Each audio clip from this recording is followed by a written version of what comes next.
Eu sou a Thaís Roque e esse é o De Carona na Carreira, um podcast que apresenta as mais incríveis jornadas profissionais de executivos a celebridades. Juntos, nós vamos passear pelos caminhos percorridos por pessoas de sucesso e eu vou te mostrar que o impossível é só uma questão de ponto de vista. Vambora?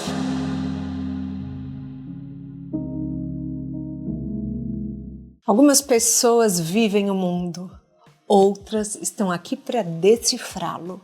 Michel Alcoforado é dos que faz as duas coisas. Antropólogo, PhD em Antropologia do Consumo, comunicador nato, ele transformou a curiosidade em ofício e a ciência em ferramenta para entender o que move as pessoas, o mercado e as culturas. Do Rio de Janeiro para o Canadá, das salas de aula para a CBN e para a UOL, ele já ajudou empresas, marcas, cidadãos a enxergarem o que está por trás do óbvio e agora mergulha nas regras e nas contradições e histórias da elite brasileira em seu novo livro Coisa de Rico. Hoje Michel é nosso copiloto para entender não só a carreira, mas também os códigos invisíveis que moldam o Brasil. Apertem os cintos que a estrada do Michel já começou. Michel, seja bem-vindo ao De Carona na Carreira. Quer dar um oi para os nossos caroneiros? Oi, gente, tudo bem? Tô feliz demais, sou fã da Thaís, sou fã do podcast e fiquei feliz demais de estar aqui. Michel, você sabe que você é minha Xuxa, né? Você sabe que até o fim da entrevista eu vou te convencer a fazer um curso de antropologia presencial só para eu ir e ser sua aluna. Eu farei, vamos montar com os caroneiros? Não. Michel, me chamou, eu tô lá, entendeu? Vamos fazer. Pra eu sair da minha casa é um sacrifício, mas pra assistir um curso de antropologia seu, eu iria. Então vamos organizar, vamos fazer junto. Vamos. Michel, vamos lá. Você escreveu um livro sobre ser rico no Brasil. A escrita deliciosa, graças a Deus, um antropólogo que escreve pra massa. Uhum. E você sabe que isso é difícil, né?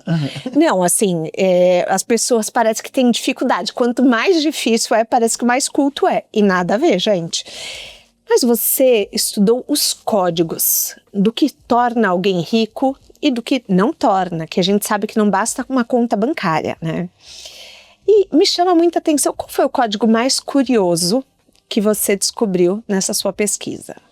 A coisa que mais me chamou a atenção foi o fato de que rico no Brasil é ocupado, muito ocupado.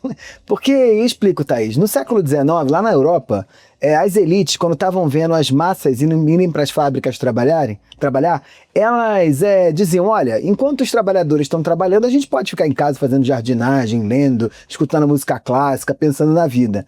Aqui no Brasil, não. Aqui no Brasil, os ricos trabalham muito e se esforçam em dizer durante todo o tempo que são muito ocupados. São workaholics. São workaholics, né? Então, agora, com esse movimento da preocupação com a performance do próprio corpo, né? Os homens vão fazer maratona, triatlon, né? Acorda às 5 da manhã. Afonso Reutemann. Isso, Afonso Reutemann total. Entra na piscina de gelo, sai, aí tem o nutrólogo, aí tem o psicólogo para aguentar ele fazer o Ironman, aí tem o torneio, a bicicleta, sei lá o quê. É uma vida muito, muito ocupada e muito regrada mesmo. Então esse tempo do ócio, que eu achei que era típico nas elites brasileiras, não vi isso, me chamou a atenção. Mas da elite dos outros países, você vê o ócio? Sim, sobretudo quando você pensa na elite europeia. Essa coisa do tempo livre, dedicado a fazer nada, como um momento de diferenciação dos outros que precisam trabalhar para pagar os boletos e as próprias contas, na elite brasileira não vi, e lá na Europa é muito comum, né? Eu trabalhei mais fortemente junto à elite francesa e era muito comum isso, né? O fulano tem um chateau, um castelo, ali no Vale do Loire, e ele se mete no chateau e fica lá fazendo o quê? Nada, né? Nada é cultivando o próprio eu. Então lê e vê série, faz aula de jardinagem, que eles amam aula de jardinagem, né? Um bom chateau, né? Você repara se a pessoa é sofisticada no gosto dela pela maneira como o jardim está organizado, né? Ela, em geral, ocupa o papel do jardim de Luxemburgo é maravilhoso. Importantíssimo, não é por acaso. Aqui no Brasil, não. Nos Estados Unidos, apesar dessa coisa do self-made man e do trabalho ser muito importante como elemento de distinção, as elites tradicionais valorizam muito também esse tempo livre. Não por acaso os Hamiltons, né, que são o balneário americano, é tão importante. Todo rico americano tem uma casa de praia que vai numa determinada estação para não fazer nada. Aqui não, os ricos brasileiros, até quando estão em Trancoso, eles estão trabalhando. É curioso isso. Eu tenho uma teoria da minha cabeça, tá? Fontes da minha cabeça. Que eu falo que os italianos, eles prezam muito o dolce far niente. E eles são os mestres na moda, na ópera, na comida, na massa, né? Então eu falo, deve ter algum benefício do dolce far niente, porque eles não abrem mão disso. Então talvez o ócio também seja um caminho para uma produtividade, será que não? Total, né? O ócio é fundamental, sobretudo pra gente dar significado pra vida, né? Quando você tá numa rotina muito fechadinha, quem aqui já viveu qualquer momento de agenda lotada, da hora que você acorda até a hora que você vai dormir, você parece um robô, né? Você faz aquilo que precisa ser feito sem estar pensando no que está fazendo. Então o caminho importante pra gente dar sentido, tanto na hora do trabalho quanto no momento de lazer, é ter esses momentos de pausa, para conseguir dar sentido para a vida, né? Dar sentido para aquilo que a gente está fazendo. E hoje, numa economia da performance, numa vida onde todo mundo precisa se superar, você concorre com você mesmo, a chance de cair nesse buraco, de esvaziar sentido da vida, é comum. E é porta de entrada para um burnout, né? Uma vida, eu brinco sempre, apesar de não ser uma brincadeira, né? Porque é um assunto muito sério, mas eu sempre gosto de lembrar que um burnout não é excesso de trabalho só, ou excesso de coisas para fazer só, que levam à exaustão. É um excesso que está esvaziado de sentido.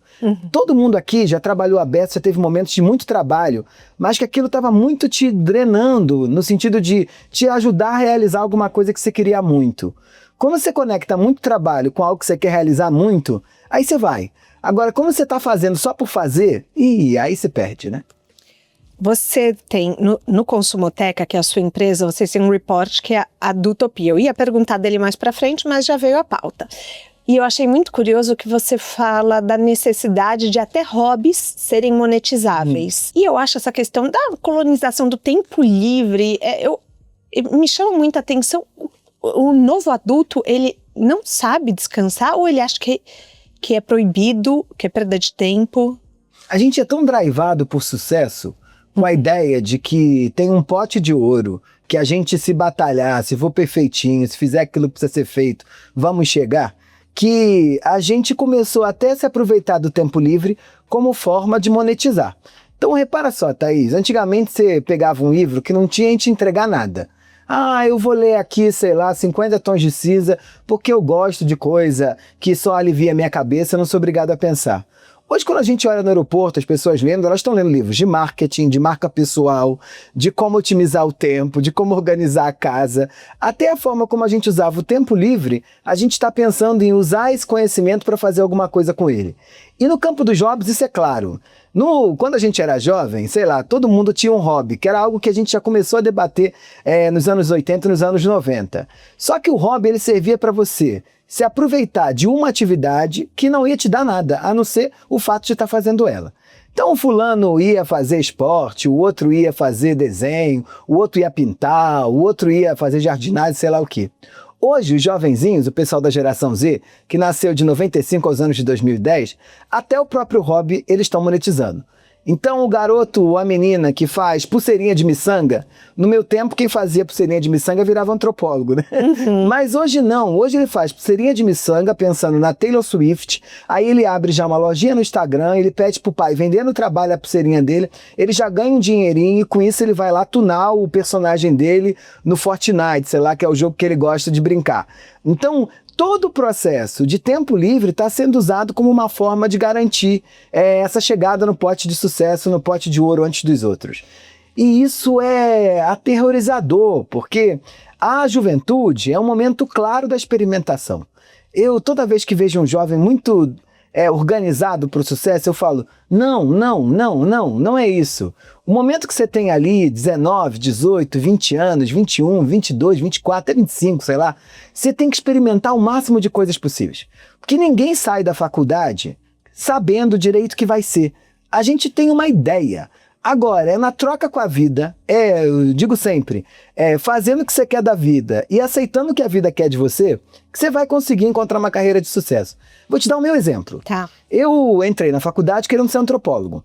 E como é que os antropólogos viravam antropólogos? A gente tinha que fazer graduação, mestrado, doutorado, aprender línguas para ler os livros sem tradução, e a gente ia virar acadêmico, que era professor de universidade.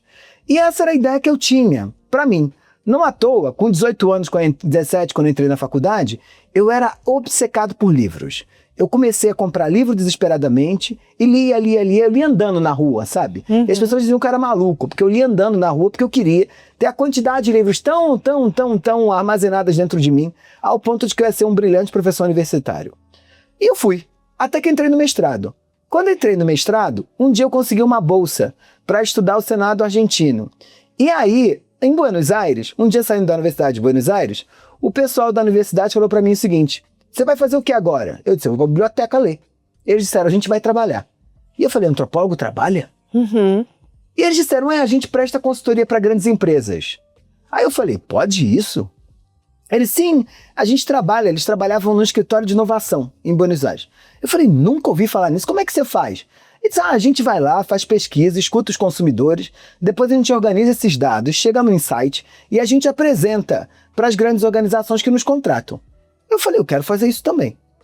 E aí eu que tinha... Caiu no consumo. Foi daí que caí no consumo. Então daí, eu que já estava com meu doutorado engatilhado, que eu ia estudar fora do doutorado, e eu queria continuar estudando comunicação e política, que era o tema do mestrado, eu falei: eu acho que eu não quero mais isso não. E aí eu vou para o Canadá estudar antropologia, consumo, trabalho um pouco, e quando eu volto para o Brasil eu abro minha consultoria. E hoje... eu sou ainda diferente daquele Michel que era só consultor de grandes empresas. Eu ainda tenho um trabalho muito forte com grandes executivos de empresas brasileiras na América Latina, mas em 2017 eu estava no evento e Fabiola Cidral, que hoje é jornalista do UOL, era da Rádio CBN. E ela virou para mim depois da minha palestra e falou: você tá na rádio? Eu disse: eu não. Tem que estar. Ela falou: você tem que estar. Bial falou que é viciado em você na CBN, hein? E aí ela disse: você quer entrar na rádio? Eu falei: eu quero lá ver. Ela falou: vamos fazer o teste e tentar? E aí eu virei um comentarista da rádio. A vida é esse jogo, né? A gente tem que querer dela um bocado e ela tem que querer um bocado da gente também. Eu acho que o viver e o estar disposto a passar por experiências que não sejam monetizáveis, que sejam apenas vivências mesmo, experiências, trocas, conversas, porque hoje tudo é café, hoje tudo é... vamos tomar um café? Vamos falar por Zoom rapidinho? Então, viram tudo um pouco de um processo, né?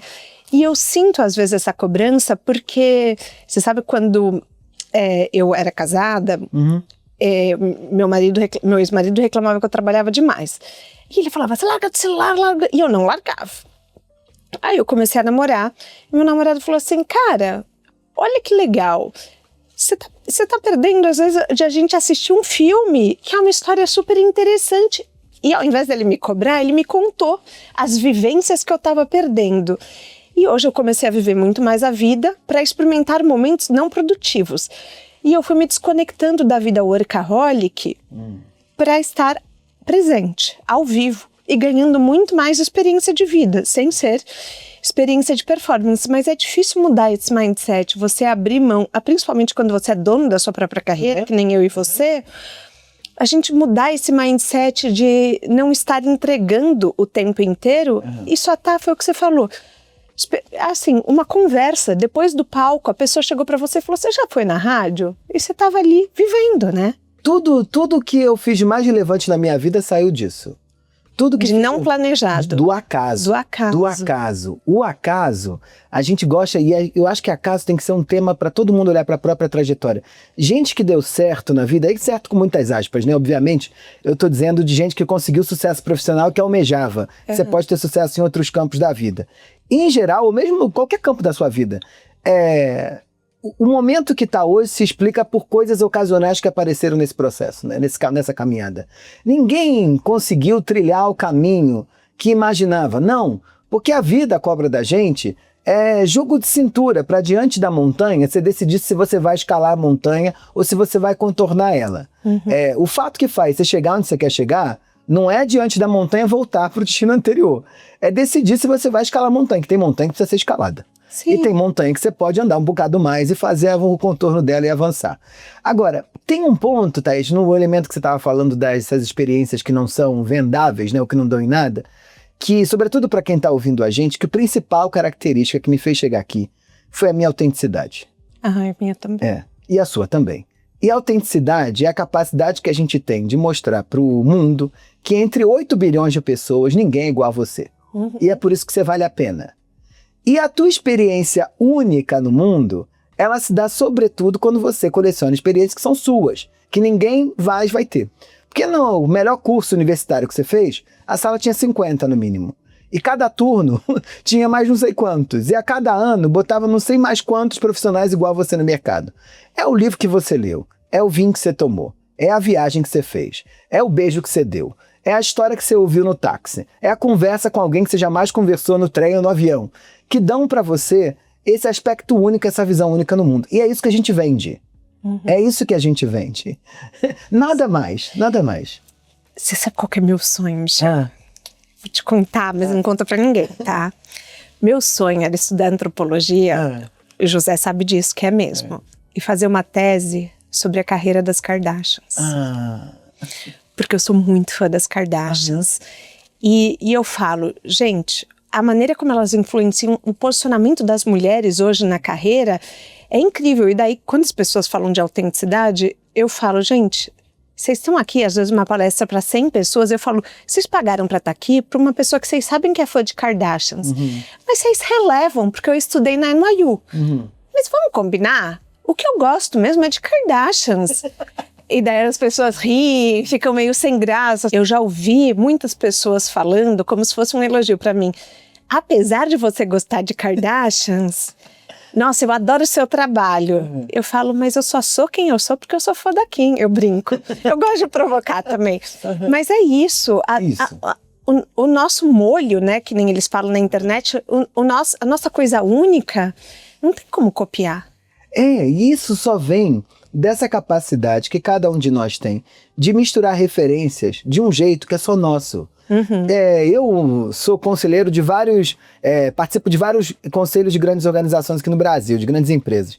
E engraçado que eu sou antropólogo, eu não fiz MBA fora, igual esses meninos das grandes consultorias, porque a minha trajetória foi uma trajetória acadêmica, não foi uma trajetória de estudo voltado para o mundo dos negócios. Depois eu fiz uma série de cursos de pós-graduações fora do Brasil, inclusive fiz um MBA de criatividade na Berlin School, que era uma escola de criatividade muito importante que tinha na Europa, mas eu não fiz aquele MBA clássico de negócios, né? Igual o menino do BCG, da Bain Company, da McKinsey faz. E aí, os conselhos das grandes organizações estão acostumados com esse tipo de gente. E eles já levam um choque quando eu chego lá vestido de antropólogo, eu me visto diferente dos grandes dos consultores, né, dessas organizações. E eu falo de um jeito diferente. E meu PPT, minha apresentação, é outra. A primeira vez que eu levei uma apresentação, a pessoa que me convidou, que era um diretor, disse, mas Michel, você vai levar essa quantidade de slide mesmo? E eu disse para ele, cara, fica calmo. Porque eu preciso que meu pensamento caiba na minha boca. Se ele couber na minha boca, vai dar certo. Agora, se eu começar a tentar encaixar o meu pensamento no teu jeito, eu não vou conseguir falar e não vai dar certo.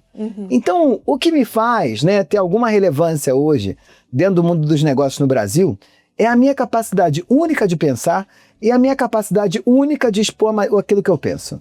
E isso é autenticidade. Isso é autenticidade. E eu acho que realmente foi isso que fez o seu trabalho se destacar muito. Eu escuto seu podcast, adoro.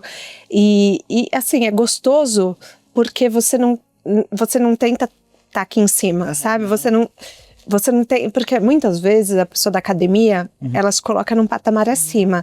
E eu não sinto isso de você em momento algum. Não. Eu sinto que você gosta de estar de igual para igual. E no seu livro, você fala muito dessa questão de você ter que pertencer e muitas vezes absorver os códigos para você conseguir decifrar o mundo dos ricos.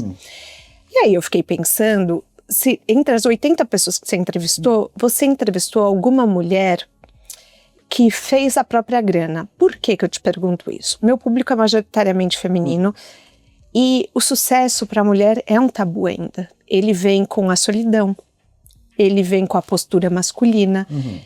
Você chegou a entrevistar alguma mulher que fez a sua própria grana? Sim, sim. E esse é um processo compartilhado por essas mulheres, né? A solidão. É porque o fato de você ascender na carreira e assumir postos de poder, já te coloca uma solidão. Isso é compartilhado por homens e mulheres, né? Todo mundo aqui que está ouvindo a gente, que já assumiu um carguinho, sei lá, se você é coordenador, o dia que você vira gerente, a equipe já não quer almoçar com você. É verdade. Porque se você vira diretor, tem menos gente querendo almoçar com você. Se você vira presidente da empresa, tem menos gente querendo almoçar com você.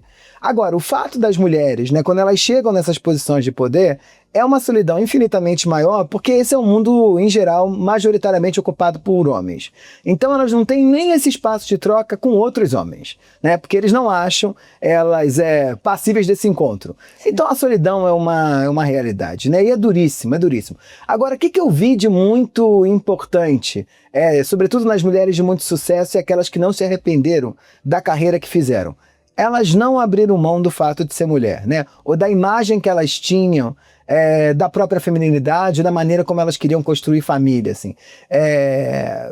Executivas que apostaram só na carreira e não tiveram, né, o tempo com a família, ou o tempo com o lazer, ou o tempo com o autocuidado, sei lá, ou o tempo com aquilo que gostava de fazer, abriram mão de tudo em torno do trabalho, quando chegam no final da carreira, em geral, se arrependem. Então, eu sei que é dificílimo, porque no meu livro eu falo de como eu tive que me autotransformar para pertencer, né? Então, eu emagreço, eu mudo roupa, eu sou obrigado a frequentar outros lugares, e isso, quem faz isso sem ser de forma intencional, em geral, se violenta, né? Então, eu diria que toda trajetória de sucesso, sobretudo para mulheres, tem que se levar em consideração a todo momento como é que você faz esse processo sem se auto-violar, né? Porque não tem pior violência do que aquela que a gente faz com a gente mesmo. Sim, eu sinto, principalmente com as redes sociais, que o parecer rico, o parecer bem-sucedido, ele é um fardo, muitas vezes, para as pessoas. Então, eu fiquei pensando nisso, como os ricos encaram hoje a necessidade de uma narrativa de redes sociais, por exemplo, para performar o sucesso. A gente só é a história que a gente conta, da gente mesmo. Num mundo onde está tudo resumido às telas dos celulares, a gente só é a história que a gente conta da gente mesmo. Então não é por acaso que os LinkedIns estão todos dominados por ghostwriters de grandes executivos. Porque não só esses executivos e executivas não têm tempo de ficar lá, né, respondendo e escrevendo o próprio LinkedIn, eles precisam inventar uma narrativa de si mesmo. E o mesmo se dá no Instagram e em outras plataformas. Eu brinco, Thaís, que o fato de você ter dinheiro, que é algo que você já falou aqui na entrada, na abertura, o fato de você ter dinheiro é só um indicativo de que você pode ser visto e reconhecido como rico. Depois disso, você vai ter que trabalhar duramente para convencer os outros de que você é. E aí, as coisas que você compra, os lugares que você frequenta, mas os posts que você faz sobre a própria vida, tem um papel importante nesse jogo. Tem um papel importante. Sim. É isso que te gera construção de vínculos e de laços de pertencimento. Uma pergunta polêmica. Tem uma influenciadora, não vou nomear porque eu tenho medo de tomar processo, que ela tem muitas Birkins. Aliás, ela até estragou as Birkins um pouco, porque ela compra em massa, ela se mima. Ela tem muito dinheiro, mas eu não a considero rica, por exemplo, porque os códigos de riqueza dela são outros. É possível alguém ter muito dinheiro e não ser considerado rico? É possível alguém ter muito dinheiro e não ser considerado rico. Porque quando você tem muito dinheiro e não domina os códigos, você não é reconhecido como tal. E aí você não tem acesso à exclusividade que o mundo dos ricos oferece para você. Agora, o ponto que você traz é muito interessante, né? Porque você diz, ela estragou mais ou menos as Birkins. Por quê? Porque dentro do mundo dos ricos brasileiros, o que predomina, o que é importante são as coisas de rico. E a gente tem que ter muito cuidado com elas. Elas são como amuletos. Por que são como amuletos? Uma coisa de rico muito usada, e aí não é usada fisicamente, é usada de muita gente usando, ela fica gasta. Porque ela deixa de ser um traço distintivo, né? De mostrar para você que você é o único que tem esse negócio. E ela vira só mais uma bolsa, ela vira só mais um sapato, ela vira só mais um relógio, ele vira só mais um carro. E aí, nesse movimento, as Birkins, elas perdem valor. Porque elas deixam de catapultar aqueles que as têm para o mundo dos ricos.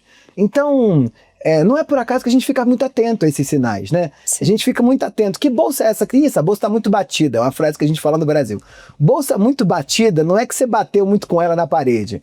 É que tem tanta gente já usando ela, ou você já usou tanto que ninguém acha nela nada demais. Então o risco, sobretudo com os influenciadores e com as influenciadoras de luxo, é que eles democratizam tanto o conhecimento sobre as coisas de rico que eles acabam fazendo com que o consumidor preferencial dessas marcas comece a duvidar do poder dessas coisas. E não foi à toa que Quiet Luxury cresceu tanto. Cresceu porque o que Quiet Luxury, uma marca, sei lá, como Loro Piana ou The Row faz, ou a mesma Bottega, né, faz, é que ele é tão conhecido ele é tão pouco conhecido, ele é conhecido por tão pouca gente, que só quem conhece sabe. Então você gera esse processo de identificação com o produto só para quem te interessa. Eu gosto de brincar que, sei lá, a diferença entre um Rolex e um Patek é que um Rolex, se você andando numa rua do Itaim, qualquer um sabe que é um Rolex. Agora um Patek tem que chegar mais de perto para ver, a não ser que você seja um grande conhecedor dos Pateks, né? Então, um Patek funciona muito mais do que um Rolex, porque aquele que está usando tem controle maior sobre o poder dele. Os Rolexes não. E a mesma coisa está acontecendo com as Birkins, né?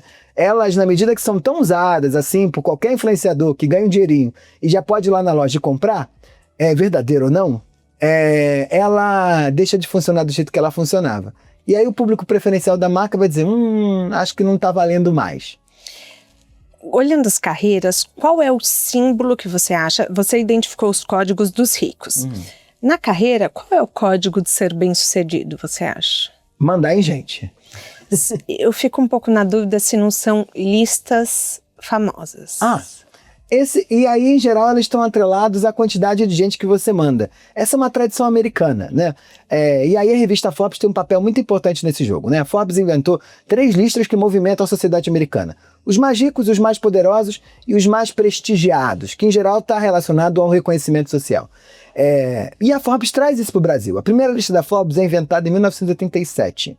E pauta hoje a sociedade americana. Os americanos ficam de olho. Saiu ou não saiu? E nós brasileiros estamos mais ou menos do mesmo modo. Né? Então, dentro do mundo do trabalho, obviamente, né, o poder que você tem, poder é uma coisa invisível. Sim. A gente não olha para alguém e fala, essa pessoa é poderosa. A gente tem que ter provas de que essa pessoa é poderosa. Então, a quantidade de gente que você manda, a quantidade de benefícios que a tua firma te oferece, o tamanho da sala que te colocam, a vista da sala que te colocam, mas, sobretudo, publicamente, a tua presença nessas listas tem um papel decisivo. Mas assim como as Birkins, a maneira como a gente está lidando com as listas no Brasil é um pouco desafiadora, né? Porque fica difícil a gente acreditar nelas, né? Sim. Se você olha, tanto under 30, tanto under 40, tanto under 50, tanto under 60, é tanta lista dos 100 mais, alguma coisa da América Latina, é tanta lista dos 100 mais do mundo, mulheres, homens, negros, trans, LGBT, quem é mais, tantas listas, que a gente começa a achar que isso é mais um esforço de PR do que da capacidade dessa pessoa mesmo de performar esse sucesso todo. Então, gastaram, né? Gastaram. E aí se gastou, não funciona mais do mesmo jeito. Mas na carreira, eu tô pegando carreira porque é meu tema, tá? Posicionamento e construção de marca tem muito a ver também com o código de rico. Não Total, tem? Thaís. Eu brinco com todo mundo que me ouve que quando o RH te chama assim para conversar, para te promover, em geral, ele tem ou para te não promover, ele tem uma conversinha que diz assim, tá faltando alguma coisa para você para virar chefe, para virar diretor. Esse alguma coisa, em geral, está atrelado ao domínio das coisas de rico. Alguém, para assumir uma posição de direção, antes de assumir o cargo, tem que saber performar o cargo. Senão, não vira o cargo. E esse é um processo delicadíssimo em qualquer carreira. Porque você tem que equilibrar 2 pratos, assim. Você tem que parecer mais do que mas você não pode parecer demais, porque senão você fica metido a besta. Então, esse é um momento delicadíssimo na carreira. Eu, durante um tempo, fui consultor do mercado financeiro nesse momento que o mercado financeiro não usava gravata ainda. Quando eles já te achavam o antropólogo do luxo ou ainda você não tinha ganhado essa fama? Quando eles me achavam já antropólogos do luxo. E era engraçado que a gente dava gravata de presente, né? Em geral no aniversário, para construir vínculo e reciprocidade com os executivos. E eu tinha uma clareza muito grande de descobrir qual era o cargo do executivo antes de comprar qual era a marca que eu ia dar para ele. Então, se fosse gerente, eu dava Ricardo Almeida. Se fosse diretor, eu passava na Zenha ou passava na Ferragamo.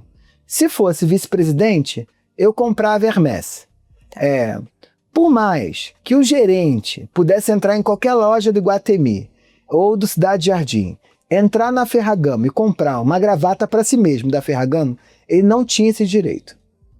Porque iam dizer que ele estava ficando metido. E metido te atrapalha na carreira. Sim, porque daí seu chefe acha que você está competindo com ele. Você está competindo com ele. Então esse é um processo muito delicado que todo mundo que está ouvindo a gente tem que dominar muito bem. Porque você tem que parecer um pouquinho mais do que você é, mas você não pode parecer demais. Os carros acontece a mesma coisa. Você sabe que a Alexandra Lorras, sabe quem? Claro que sei. Ela veio aqui uma vez e ela falou, olha, eu subi na minha carreira porque eu li mais de 40 livros de etiqueta. E ela falou, e eu uso uma caneta Montblanc, meu brinco é Louis Vuitton. E eu lembro que várias pessoas criticaram esse comentário dela. E eu entendi tanto o que ela estava falando, porque, assim, ela era casada com um diplomata. Ela frequentava rodas, enfim, de alto poder, né, que é a diplomacia.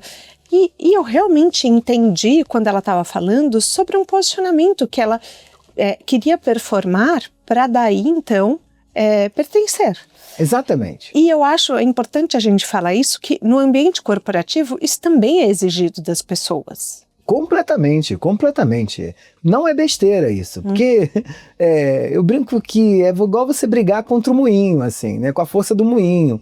É melhor você entender o seu limite dentro dessa relação com as coisas de rico que você vai precisar para performar um cargo e saber, olha, eu vou até aqui, assim, eu não vou ficar o louco do sapato, o louco da bolsa, o louco do relógio, o louco dos carros e vou me endividar por conta disso, mas você tem que entender qual é o seu limite para poder jogar esse jogo. Eu vou ter um sapato que eu vou usar na reunião com o presidente.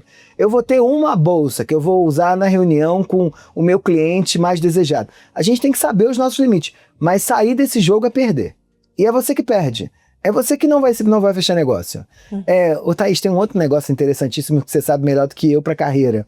A quantidade de casas que executivos brasileiros têm espalhados por boas cidades para poder fazer negócios. Assim. Uma boa casa no Jardim Europa, ela não é só uma casa para você dormir bem. Ela é um lugar de construção de relações nos jantares que você oferece. Uma boa casa na Fazenda Boa Vista te permite você andar com os maiores empresários brasileiros no final de semana, com todo mundo de shortinho de corrida. Uma casa em Trancoso te permite compartilhar de uma intimidade com alguém que te interessa profissionalmente de sunga, né, e biquíni na praia tomando caipirinha. Né? Um terreno na Pata, que é o novo condomínio que eles agora almejam, lá na Patagônia chilena, ter a chance de você admirar a paisagem das montanhas, né, dos Andes, com uma habilidade, né, e com uma proximidade com quem você pagaria uma fortuna por um almoço para conseguir fechar um negócio. Esse tipo de coisa pode parecer só uma relação pragmática e intencional, mas é parte do trabalho. Isso é parte do trabalho. E as pessoas não podem esquecer isso. É tipo aquele bunker, você já ouviu falar em Miami, que tem uma ilha, o Jeff Bezos tem casa, que a Gisele tem casa, e eu fico pensando, gente, por que será que eles estão todos se reunindo lá? Será que tem um fim do mundo anunciado e eu não tô sabendo? Porque eu morro de medo do aquecimento global. Então, e eu achei tão curioso todos se reunirem em Miami, na mesma ilha, e ser algo recrutado. Você não pode comprar se você tiver o dinheiro, só se você tiver acesso. Então, eu acho que esse é um outro código de super ricos. Exatamente. Eles podiam ter casa em qualquer lugar. Agora, o fato deles terem casa nesse lugar permite que eles construam relações, acessem coisas que os outros não acessariam. É engraçado que na pesquisa eu conversei com vários, né, executivos, conversei com empresários, conversei com herdeiros de grandes fortunas, e eles reforçavam muito a importância das relações na manutenção do próprio papel. Como é que você constrói a relação? A gente constrói a relação quando o outro imagina, isso não é interesseiro, tá? O outro imagina o que você pode oferecer para ele e ele imagina o que você pode oferecer, você pode oferecer para mim. Sem essa troca, toda a relação é troca. A gente tem que saber muito bem o que a gente pode oferecer para os outros. E os outros precisam saber muito bem o que eles podem oferecer para a gente. E a gente, em qualquer encontro, se não é interesseiro, na sua relação de amizade, na sua relação de parentalidade, na relação sua com seu filho, todo mundo está vinculado ao outro por troca. E no mundo do trabalho também. Então é importante que cada um de nós saibamos o que a gente está trocando. E dentro desse movimento, um jantar é uma troca. Eu fazer a gentileza de pagar para você um café é uma troca. Se na próxima vez fazer a gentileza de me convidar para o almoço e pagar é uma troca. É assim que a gente vai reforçando as ligações e a gente até faz negócio. Um desses executivos que eu estudei tinha uma casa nos Alpes Suíços. E era engraçado que durante a temporada de esqui, ele reservava, bucava com a secretária quem ele queria levar naquela temporada. Então cada um tinha acesso ali dos escolhidos na casa dele, com o chefe dele, com os motoristas dele, com o copeiro. Acesso a melhor daquela experiência de neve durante 5 dias. E todo mês era bucado. Cada pedacinho tinha um dia. E era muito interessante que era esse tipo de relação que ele construía naquele mês que ia possibilitar que ele tivesse acesso a não precisar pagar o advogado, porque ele levou o advogado na casa dele, dos Alpes. Não precisar, sei lá, né, passar por tanta burocracia, porque ele tinha alguém que indicou para ele, alguém que ia facilitar o processo de acesso aos interesses dele. É assim, é construindo relação. E isso, óbvio, né, a gente está falando de bilionários, mas quando a gente olha para a carreira do fulano que está começando agora, de algum modo isso também opera. Isso também opera. A gente precisa saber como é que a gente constrói as relações. Mas você sabe que eu falo isso muito nos meus cursos. Na minha imersão, eu faço um momento de networking. E daí eu falo para as pessoas, elas perguntam para mim, nossa, mas como você tem tanta coragem de abordar? Porque eu chego falando, sou fã, nossa... Eu falei, porque eu tenho muito claro o que eu tenho para oferecer. E isso é impressionante, porque às vezes a gente não pensa em dar, a gente pensa muito em receber, quando está fazendo networking. Eu queria que o Michel me oferecesse tal coisa. E não, o negócio é o seguinte, para mim, eu acho que a minha melhor técnica de networking, eu te dou acesso a tudo que eu tenho a oferecer. E depois eu vou te pedir. Entendeu? Então eu acho que é muito interessante isso de você falar que a pessoa dá para depois receber. Então assim, dá acesso à casa, dá acesso a experiências e muitas vezes eu acho que o empreendedor ele pode levar isso para a prática de pequenas coisas, dá o seu conhecimento, oferece a sua agenda, então às vezes disponibiliza um serviço para a pessoa, um conteúdo, manda um link de um texto que você leu que possa interessar a pessoa. Ofereça muito mais do que você tem a pedir. Isso é lindo que você está falando, que você é Marcel Mauss, que é um dos principais nomes da antropologia. O Mauss vai dizer que uma relação se mantém quando a gente dá, recebe, mas se sente obrigado em retribuir. A gente gosta de pensar networking só como um dar e receber. Não é. Ele é tripartido. É dar, recebe e retribui. Como assim? Eu te dou alguma coisa e você fala, putz, eu tô devendo um almoço pro Michel, hein? Aí você fala, Michel, vou chamar o Michel para almoçar. Aí você diz, olha, mas o Michel foi tão generoso comigo naquele almoço, ele me levou num restaurante aqui perto de casa, de bairro, mas eu acho que eu devo convidar ele para um restaurante mais legal. E aí você fala, Michel, vamos almoçar comigo nesse restaurante mais legal? E aí eu vou. E aí a gente fica mais próximo. Aí na próxima vez eu falo, putz, Thais foi tão generosa comigo, acho que eu vou convidar ela para minha casa de campo. Porque foi tão legal o papo, ela pagou aquele almoço, e aí você vai na minha casa de campo. E aí quando aparece uma oportunidade de negócio para você, que você lembra de mim, você diz, não tenho como eu não chamar o Michel. É assim que a gente vai criando hierarquias e preferências diante das nossas redes de relações. Então isso é importantíssimo. E qual é o ponto importante, assim? Às vezes, quando a gente não pensa a carreira desse modo, a gente acha que só o fato da nossa relação com o outro envolver dinheiro, ela acaba ali. Eu te vendi um serviço, você me pagou, acabou. Não, nenhuma relação pode acabar.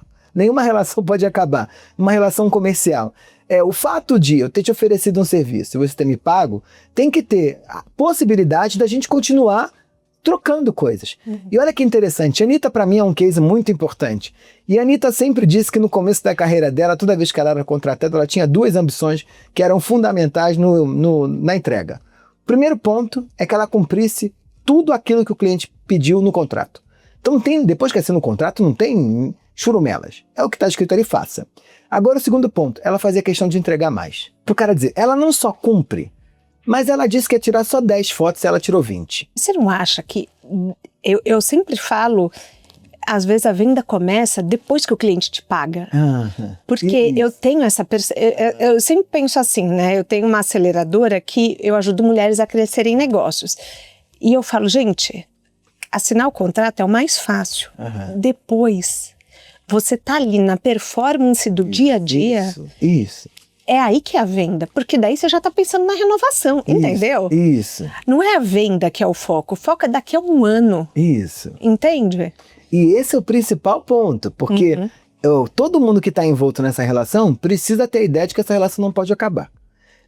Então a gente precisa estar a todo momento pensando nessas idas e vindas. Que mais fácil pensar, o que eu vou mandar para você, mas pode ser uma ligação, né? Pode ser um ponto de contato. Oi, tá tudo bem? Faz tempo que a gente não fala. Isso já é troca. Oi, tá tudo bem? Li uma matéria e lembrei de você, como você falou. Né? Isso já é troca. Oi, tudo bem? Putz, olha, acabei de fazer um projeto aqui, eu tô vendendo, mas para você eu vou dar de graça. Posso aí te apresentar uma palestra, sei lá? Eu posso aí te apresentar uma análise que eu fiz da situação do mercado, dos competidores do mercado hoje? Posso aí te apresentar uma tendência que eu vi no último South by Southwest que eu fui? Você não foi, né? Mas eu vou aí fazer. A gente tem que entender muito bem como as coisas que a gente conquista ao longo da vida, em termos de formação, do nosso repertório, se transformam em ativos.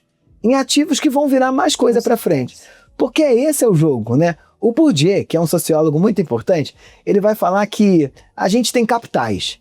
O que é o capital? O capital é aquilo que a gente tem, mas quando a gente coloca numa mesa, ele vira mais coisa. Alguém que tem 100 mil reais no banco, sei lá, debaixo do colchão, esses 100 mil reais continuará 100 mil reais. Agora, se você transforma esses 100 mil reais em capital, você compra ação, ela vira mais coisa. E a gente tem que olhar para a nossa carreira desse modo também. Que é como o diploma que você tem, o que você estudou, a viagem que você fez, quem você encontrou, viram sempre mais coisa. Elas vão se multiplicando a partir da gestão desse recurso ou mesmo a partir da forma como você lida com ele. Então é pensar desse jeito. Quando você fala no livro que nenhum rico se considera rico e que o dinheiro é um tabu. Um tabu que as pessoas me trazem muito na carreira é sobre se vender. O rico se vende? Opa, eu diria que ele se vende 24 horas por dia. Então, ele tem um tabu de falar de dinheiro, mas não de cobrar pelo serviço? Não tem, porque ele se vende tão bem no sentido da pessoa que ele é e do profissional que ele é, que quando ele chega para falar o preço, esse é o menor dos problemas. É isso que você falou, assim. O contrato, né, o valor, a discussão de crédito e débito, é só a pontinha do iceberg desse jogo, né? Para acontecer essa relação de crédito e débito, você tem que ser muito hábil em construir um iceberg. E esse eu acho que é o fato fundamental que os ricos fazem, né? Só que, em geral, a gente gosta de pensar que o fulano que está se vendendo, ele está fazendo torra-torra da 25 de março, sabe? Vem em mim, compra. Não é nada disso. Quando a gente está falando de se vender, é deixar claro para o outro que ativos você tem. Deixar claro para o outro que ativos você tem. E às vezes a gente se perde aí. Eu fico olhando no LinkedIn, as pessoas se vendem muito mal. Porque ou elas ficam dizendo, conquistei tal diploma. Não tem essa coisa agora? Fui certificado em tal coisa. Ou vejam, estou fazendo 10 anos de tal coisa. Isso é se vender mal. O que é o ponto? Me conta o que tu aprendeu nesse curso que eu não fiz. O que você sabe fazer a partir disso? Então, isso é se vender bem. Né? Com sua visão de mundo. Com a sua visão de mundo, que é a única coisa que a gente tem a oferecer para o mercado, que o ChatGPT... Nosso molho. O ChatGPT jamais vai copiar, é o teu ponto de vista em relação ao mundo. Você não vende nada, assim. Eu estou agora lançando um livro, estava conversando com a editora sobre isso. Que o mercado livreiro, em geral, eles são tão apaixonados por livro que eles vendem livro. Eu disse, eu não vendo livro. Mas nem o seu press kit. O seu press kit é uma experiência. Isso. Eu vendo um ponto de vista sobre o mundo. Que pode ser livro, pode ser podcast, pode ser palestra, pode ser consultoria. A única coisa que eu tenho para oferecer ao mundo é o meu ponto de vista. Que eu conquistei, sendo criado pela minha mãe, pela minha avó e pelo meu pai. Viajando nas férias. Indo para Búzios tomar banho de praia. Viajando para estudar. Fazendo antropologia. Lendo livro. Seguindo, sei lá, as Kardashian. A André Surak. Eu sabendo, sei lá, o que é a última música trend do Felipe Neto. O que a Virgínia tá fazendo. É esse cabedal inteiro que construiu um ponto de vista que é um lugar único no mundo. E a gente precisa lembrar, todo mundo que está ouvindo a gente, que todo mundo tem um ponto de vista único no mundo. Hoje eu estava vendo uma entrevista super interessante do Marcelo Dantas, que é um grande artista, né, curador de arte, e ele estava falando de uma frase que eu amei. Ele falou o seguinte: para você ser o primeiro do ranking, você tem que inventar a tua corrida. Não tente correr a corrida dos outros. Sim, porque a corrida dos outros, a gente tende a perder. Opa! Porque a gente não conhece as métricas, a gente não sabe, tá bom, é 100 metros, é o quê? É um sprint? Isso. E na sua, você dita as regras. É. E eu acho que isso também é muito bonito quando você fala, quando a gente traz a possibilidade que o mundo nos oferece hoje, a internet, da gente desenhar a nossa própria carreira, nosso próprio serviço, o que a gente vai vender. Quando que a gente achou que um antropólogo seria uma celebridade? Tá bom, você vai falar que você não é celebridade, mas pra mim você é minha Xuxa, lembra? Sim, sim. E eu não tenho nenhum problema com isso, tá? Bom. Eu acho que tem 2 pontos aí importantes. O primeiro ponto é que ao longo da minha carreira, eu fui ficando muito atento ao que eu achava que eu fazia bem e ao que os outros também me diziam que eu fazia bem. Eu vou dizer pra você com toda tranquilidade assim, sabe qual era o meu sonho quando eu comecei? Era ser professor da USP e escrever livro que ninguém entendesse. Sabe aqueles livros? Michel, Não. Que decepção, Michel. Não. Isso era o que eu queria da vida. Tá. Só que ao longo do tempo eu fui entendendo que eu tinha uma capacidade de tradução desses caras que escrevem livro que ninguém entende, que não era comum. Isso era um ativo meu. Eu fui entendendo que eu tinha uma habilidade de comunicação que não era comum, e isso era um ativo meu. Eu fui entendendo que eu tinha uma capacidade de conexão de ideias rápida, de forma simples, que não era comum, e isso era um ativo meu. E aí eu olhei pra mim e disse, cara, não vou correr a corrida dos outros. Não vou correr a corrida dos outros. Essa é minha corrida. Essa é minha corrida. E vou fazer o que eu quero fazer, independente do que os outros estão dizendo pra mim. Todas as vezes que eu inventei as coisas que mais mudaram a minha carreira, as pessoas disseram pra mim que não ia funcionar. Eu posso citar inúmeras coisas. Quando eu decidi que eu ia ser um antropólogo fora da academia, disseram, ué, mas antropólogo é acadêmico, o que você tá fazendo aqui? Eu disse, querido, boa sorte pra você, eu vou fazer. Quando eu inventei o É Tudo Culpa da Cultura, que é um dos podcasts com mais visualização, né, mais audição no Brasil, a gente tem audição pra caramba, as pessoas disseram pra mim, um podcast de antropólogo? Quem vai aguentar esses 2 antropólogos falando? Isso é nicho. E eu falei, azar o seu, eu quero fazer. Quando eu comecei a procurar a publicação desse livro, eu passei nas grandes editoras. E a Todavia é uma das maiores editoras do país, mas eu bati em todas as outras. Eles disseram, acho que não. Ela está entre os livros mais vendidos do país. Todas as vezes que a minha carreira deu certo, foi quando eu disse, olha, apesar do que vocês acham, eu vou fazer. Porque eu acredito nisso que eu estou fazendo. Boa parte das vezes, quem fica patinando na carreira é quem ouve os outros só e não ouve a si mesmo, não entende seus ativos. Eu sei. Eu não sou bom, por exemplo, de planilha de Excel na firma. Toda vez que tem reunião do financeiro, vem o financeiro e eu falo, querido, eu sou de humanas. Tenha aqui muita paciência comigo. Eu não gerencio o financeiro da empresa. Eu não entendo nada e nem tenho interesse de saber disso. Agora, eu tenho alguém lá que cumpre esse papel que me falta. Eu não tenho capacidade de fazer. Eu não tenho capacidade de fazer esse comercial da venda de um projeto, porque eu não tenho tempo também, que tem toda essa esteira da jornada do consumo, da jornada do cliente até ele virar. Eu sou bom no atacado. Então eu me valho de gente que é bom nessa negociação da venda de um projeto detalhada, que volta, vai. Eu sei muito bem o que eu sou bom e sei muito bem o que eu sou ruim. O que me permite construir times muito fortes. Então, o jogo é esse, assim. Em todas as vezes que eu tentei correr a corrida dos outros, eu perdi. Eu só venci quando eu inventei minha própria corrida. Agora tem um aspecto importante também, que eu acho que foi fundamental na minha carreira. Todas as vezes que eu achei que eu já tinha chegado lá, dentro dos meus próprios parâmetros, eu deixei de fazer o que eu fazia. Vou te dar um exemplo. Tá. Eu era muito bom fazendo grupo focal. Grupo focal é quando a gente reúne vários consumidores e a gente coloca numa mesa e a gente pergunta coisas para eles. Eu adorava. E aí os clientes diziam para mim assim, eu acho que um homem fazendo grupo focal sobre absorvente com mulheres de 40 anos ou de 35 não vai funcionar porque elas vão se identificar com uma outra mulher. E aí eu adorava dizer, eu vou fazer e elas vão amar. E aí eu chegava lá, aquele desafio me motivava. E elas no final diziam, melhor conversa que eu já tive sobre o tema. E eu fui fazendo, até um dia que eu falei o seguinte, isso não me interessa mais.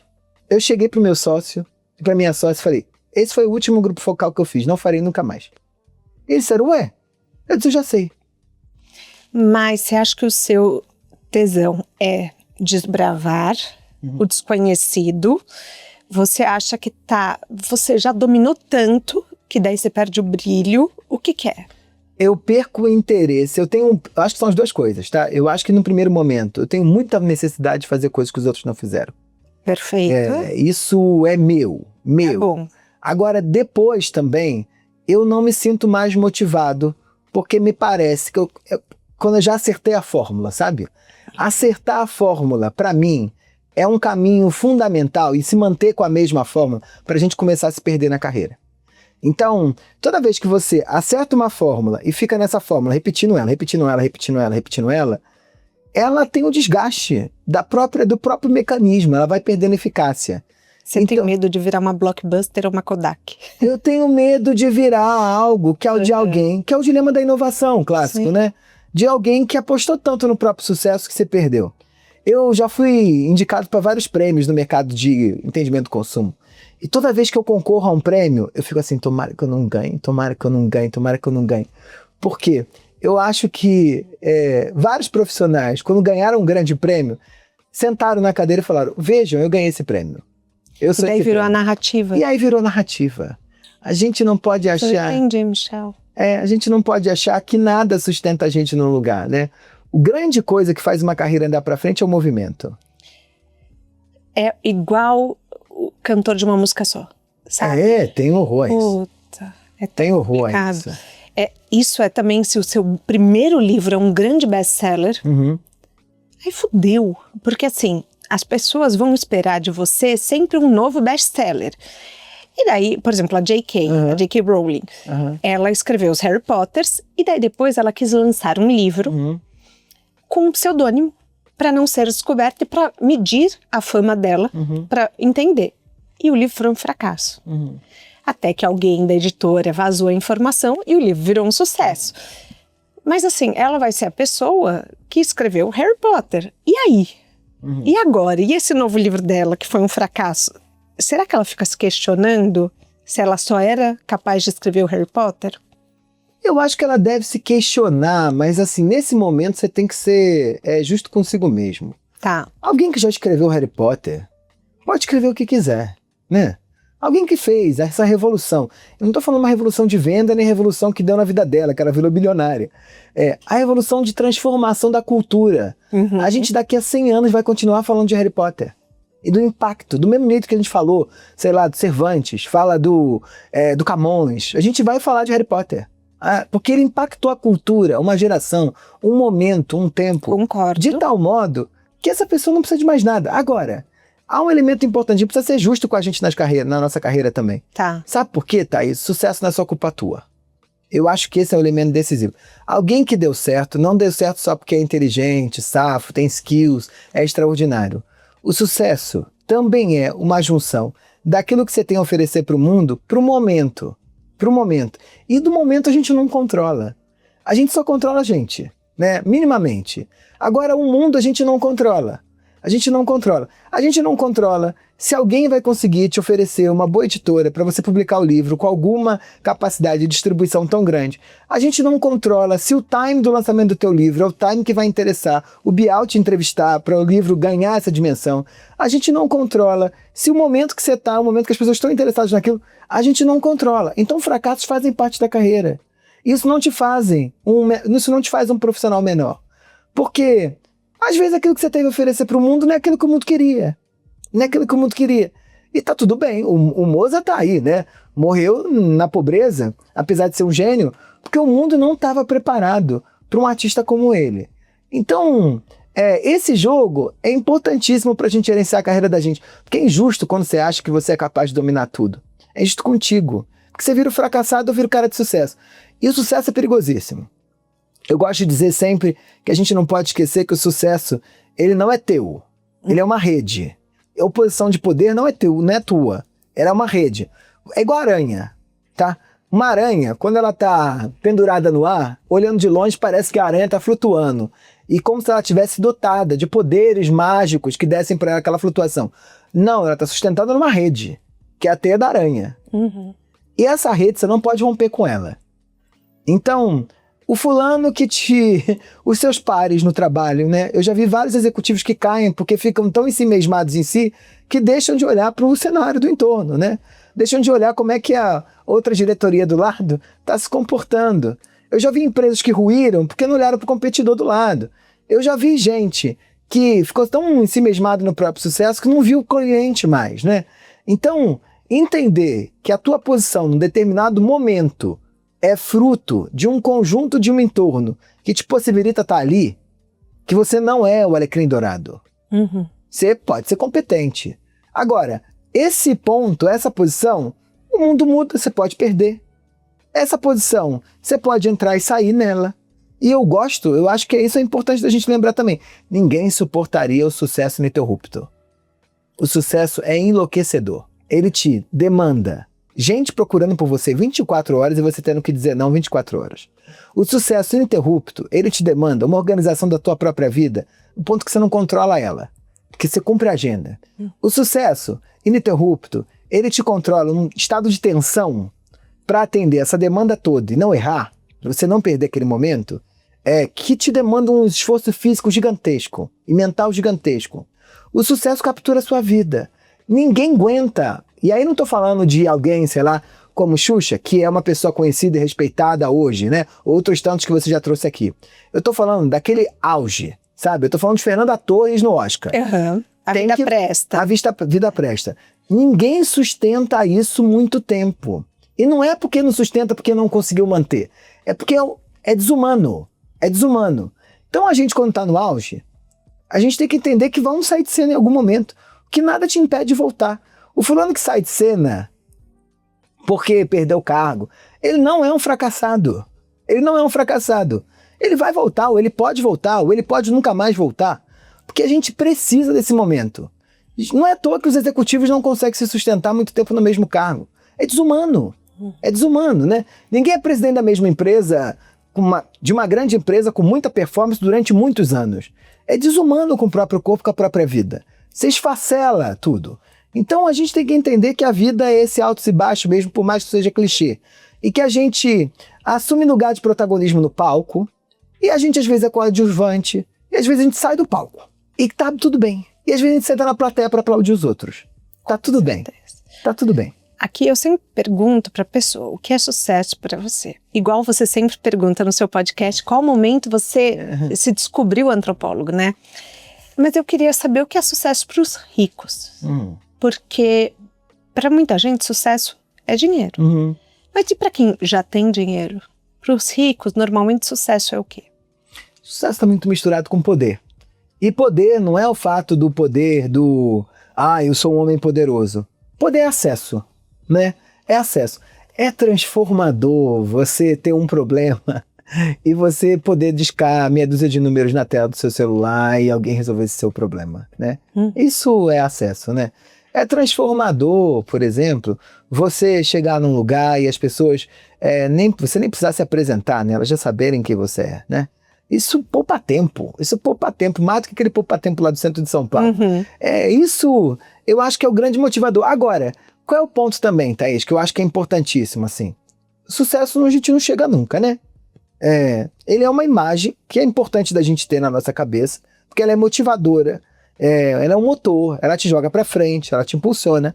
Só que a gente achar que vai chegar num lugar e vai ficar satisfeito, não, porque isso não é vida. A insatisfação é a vida. Então eu e você, que já trilhamos um bocado de coisa, a gente imaginou que tá aqui sentado, eu imaginei que estar aqui sentado contigo era sucesso. Aí eu cheguei aqui, eu vou dizer, putz, foi legal pra caramba com a Thaís, eu amei também. Mas qual é o próximo que a gente vai, né? E a mesma coisa quando todo mundo aqui que tá ouvindo a gente já teve isso, queria muito um cargo. Eu queria muito virar gerente, eu queria muito ter minha própria empresa. Quando você chega lá na casa, você fala assim, legal. Mas tem um bocado de problema que também tá nesse lugar, né? Tão maravilhoso assim. Então, a gente tem que entender que sucesso é uma fantasia que empurra a gente pra frente. Tá. E enquanto ele tá nesse lugar, ele é ótimo. Ele é ótimo, né? Você lançar um livro e imaginar, queria que ele vendesse muito, e aí o que você vai fazer pra isso? Caramba, isso é motor, te empurra. E aí quando você chega lá, tá vendendo, você fala, cara, eu queria estar no best-seller. E aí ele te empurra, você vai. Aí você fala, mas eu queria estar em primeiro lugar do best-seller. Ele te empurra, você vai. Quando você tá nessa dimensão do empurra, ele é ótimo. Agora você imaginar que o dia que eu virar o autor mais vendido do Brasil, eu vou deitar na minha cama e vou falar, ufa, cheguei lá? Não, tomara que esse dia não chegue. Porque o dia que ele chegar eu morri. O dia que ele chegar eu morri. Então ele não chega, não chega. é revelador, assim, é transformador quando a gente entende isso. Tem uma cena do Lost in Translation, você já viu? É lindo esse filme, eu amo. Lindo. E ele fala exatamente isso, ele fala, quando eu chegar lá, acabou. Acabou. Quando eu não tiver mais nada para aprender, acabou. Acabou. Então eu acho que isso também traz muito da sua motivação de não se acomodar no que você domina. Você ser sempre um aprendiz, né? Opa, muito medo de me acomodar. Muito medo de me acomodar. Eu não me acomodei jamais na minha trajetória. Eu não me acomodei jamais. Toda vez que eu sabia fazer alguma coisa facilmente, sem me dar esse frio na barriga, que parece outro clichê, mas é importante. O que é isso? É te dar uma atenção. E o que essa atenção ela tem de importante para você? Ela te deixa de pé e atento. O grande problema do conforto é quando a gente senta aqui e a gente perde essa necessidade de estar atento. O dia que você sentar aí e não ficar tensa com quem você vai entrevistar, não prestar atenção na sua postura, não preparar um roteiro, não perguntar se a câmera está direita, só chega a sentar aí e falar, vou fazer umas perguntas lá, isso aqui morre. É verdade. Isso aqui morre. Porque é essa tensão, essa prontidão diante da vida que faz alguém fazer algo bem. Então isso eu não posso perder nunca. Toda vez que eu perco essa prontidão diante da vida, diante do meu trabalho, eu acho que eu já estou precisando mudar e fazer alguma coisa além. Para ter de novo essa sensação. Que é isso que me mantém ativo, é isso que me mantém atento, é isso que me mantém preocupado se aquilo que eu estou querendo dizer está reverberando no outro da forma como eu pensei. É isso que me mantém interessado na vida. Então isso a gente não pode perder. Eu sou uma apaixonada por fracassos. Meu livro, vou te mandar, ele é a prova, eu bato na tecla de que o fracasso é o grande caminho para o sucesso. Qual foi um erro que aconteceu na sua trajetória profissional? É um quadro que a gente chama aqui de pneu furado. Que hoje você agradece por ter acontecido. Você fala, me ensinou mais do que um MBA. Eu diria que a minha lentidão para aceitar que as redes sociais eram um novo tom do mundo. Eu demorei muito a entender que o mundo tinha saído da reputação dos jornais impressos para a necessidade de invenção de um eu nas redes sociais. Mas o seu Instagram é bem profissional, né? Porque a equipe tentou descobrir se você era casado. A gente tentou descobrir um monte de fofoca sobre a sua vida e não tá em lugar nenhum, tá? Não, porque a vida da gente... me conta essa fofoca. Não, é porque a vida da gente, a gente tem que saber muito claramente quando a gente está exposto ao público, qual é a nossa reserva. Aquilo que não tá à venda. Perfeito. Porque no mundo onde está tudo à venda, a gente precisa saber o que não tá à venda. E cada um tem o seu, tá? O meu é minha vida pessoal. Meus filhos. Então isso não tá à venda. Sabe por quê? Se alguém assiste esse videocast, olha pra sua roupa e fala, Thaís, não gostei da jaqueta, não gostei do sapato, precisa mudar? Ou você muda, você vai desconsiderar esse comentário. Agora, na minha reserva, eu não banco gente criticando.